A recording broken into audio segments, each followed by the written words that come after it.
Olá, olá, queridos alunos, tudo bem? Bom, hoje eu vim aqui num formato diferente e estou fazendo um brinde com alguns alunos, com algumas turmas, para a gente tomar um cafezinho juntos, de forma mais lúdica, para poder discutir alguns temas que a gente já abordou, mas que eu entendo que são interessantes da gente fazer um resumão, uma pegada mais objetiva da discussão do tema.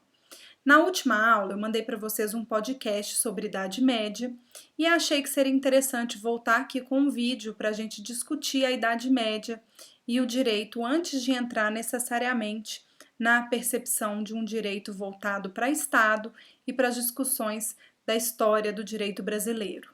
Bom, falar sobre Idade Média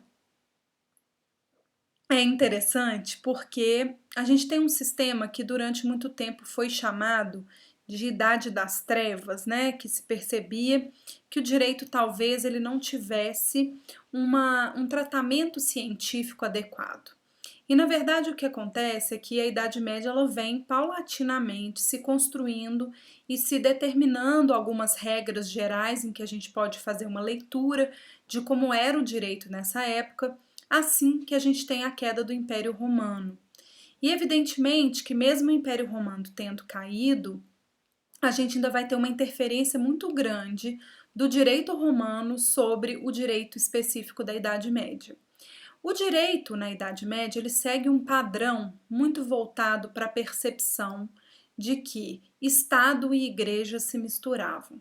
Então é nesse período que começa a se chamar as normas jurídicas e as regras instituídas pelos diferentes sistemas de dogmas, né? Então passa a se entender o que é um dogma. Dogma é uma regra colocada que é inquestionável. E realmente o direito naquela época não tinha nada de democrático, nada de cidadania. O que se tinha era um sistema que foi se delineando aos poucos, aos longos dos séculos em que vivemos nesse período de Idade Média, mas em que se determinava uma descentralização do poder. A gente tinha reis que comandavam seus feudos e tinham aqueles nobres que eram senhores feudais e que também comandavam seus feudos e estabeleciam o direito como eles desejavam estabelecer para regular as relações entre os nobres e os servos que viviam lá em troca de comida e proteção. Né? O que se entendia era que era uma relação extremamente baseada num sistema de castas específicas, muito bem colocadas e difíceis de serem modificadas, com uma base de um sistema jurídico que trabalhava essa noção da nobreza no poder, mas exercendo esse poder de forma descentralizada, e a igreja, por outro lado, trazendo essa chancela de existência do Estado, com uma filtragem aí da Igreja Católica da época, de quais seriam os reis que teriam legitimidade para governar, de como que se estabelecia um direito que era voltado também para a obediência dos dogmas católicos. E aí é muito interessante porque muitas pessoas não vão perceber inicialmente a grande contribuição que esse período dá para a gente pensar o direito hoje. Mas até hoje a gente vai trabalhar a premissa de que as normas jurídicas são espécies de dogmas jurídicos, justamente por serem normas coercitivas e obrigatórias. Tanto que muitos vão dizer que o direito ele é uma ciência dogmática, né? Justamente porque é baseada em regras pré-colocadas pelas normas jurídicas para estabelecer um parâmetro de legalidade do que seria legal e ilegal dentro das relações estatais. O que vai se ter muito nesse momento é que a gente vai perceber uma não diferenciação tão grande do que é político e do que é religioso. Existia sim uma diferença sutil entre a relação política e a relação religiosa, porque o que era comandado pelos senhores feudais era aquilo que era da esfera política, e o que era chancelado e discutido pela igreja era o que estava vinculado à esfera religiosa. Mas o que a gente percebe é que a grande característica do direito daquela época é buscar regras que estavam previamente colocadas e fazer uma leitura dessas regras, desses dogmas, à luz da própria igreja. Isso foi se delineando aos poucos, porque ainda se tinha um sistema muito descentralizado, então no caráter político, a gente vai perceber que de um feudo para o outro as regras mudavam muito.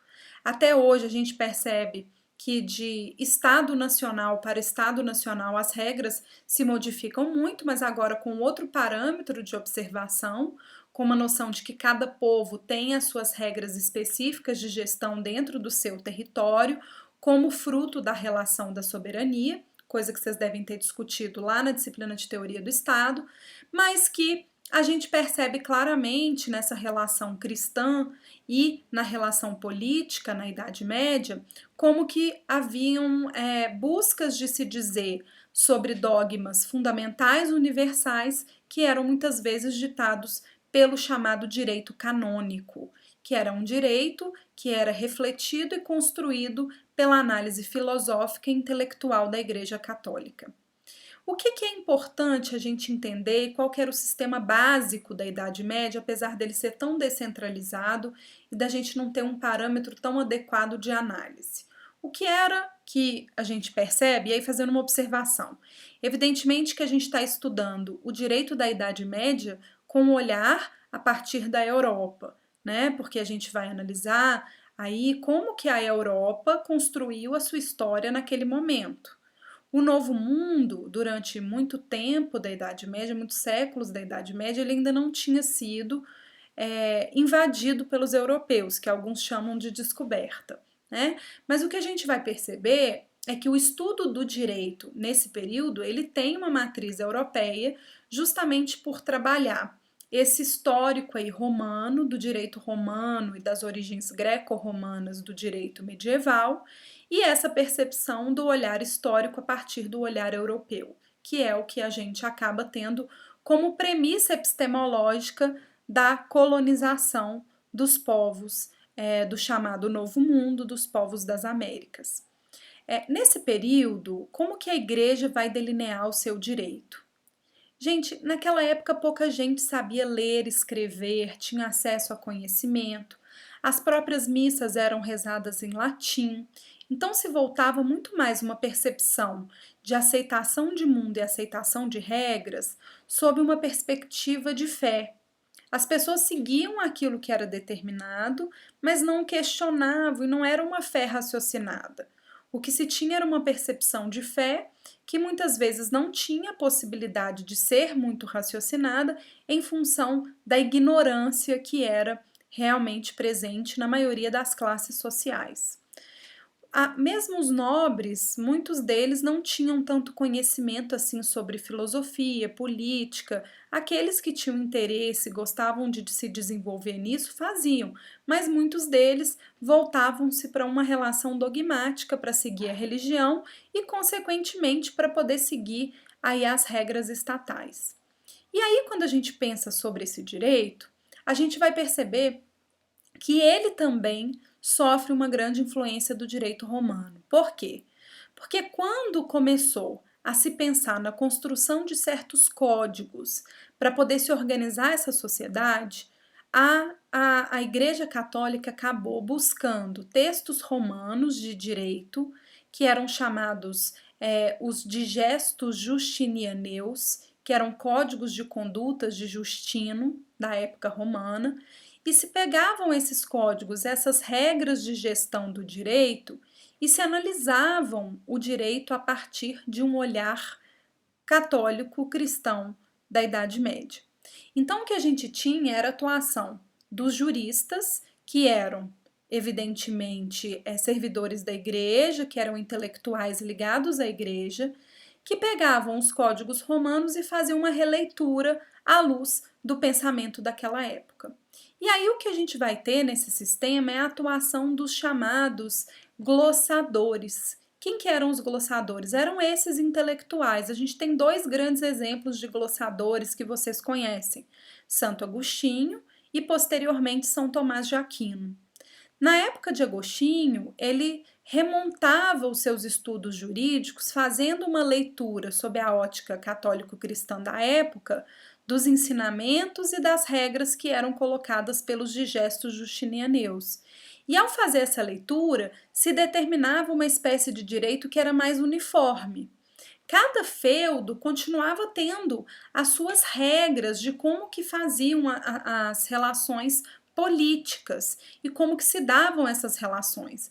Mas alguns ditames básicos de gestão e de organização religiosa eram colocados pela igreja com os glossadores, sendo que todas as decisões que fossem fundamentais e fossem ser tomadas por esses gestores de Estado, pelos reis, pelos nobres, pelos príncipes, eles chamavam o representante da igreja para poder discutir esse assunto. Né? Tem até algumas séries e filmes que mostram isso, que são interessantes de vocês assistirem. Um exemplo é Isabel de Castela, que tem disponível, se não me engano, no Amazon Prime e acho que também no NetNow, que vocês podem assistir, que mostra isso, como que a igreja participava dessas negociações. Uma outra interessante é Os Borgias, que também mostra a atuação da igreja, mas né, essa tem um olhar mais voltado para a gestão do Papa Borgia e como é que eram as negociações políticas e religiosas da época. Inclusive os Borgias têm Maquiavel, que é um filósofo que a gente estuda muito na teoria do Estado, né? E que pode ser interessante aí se tiverem com tempo, a gente, professor, tá, o pessoal fica falando que tá sem tempo tá com muito tempo sobrando, né?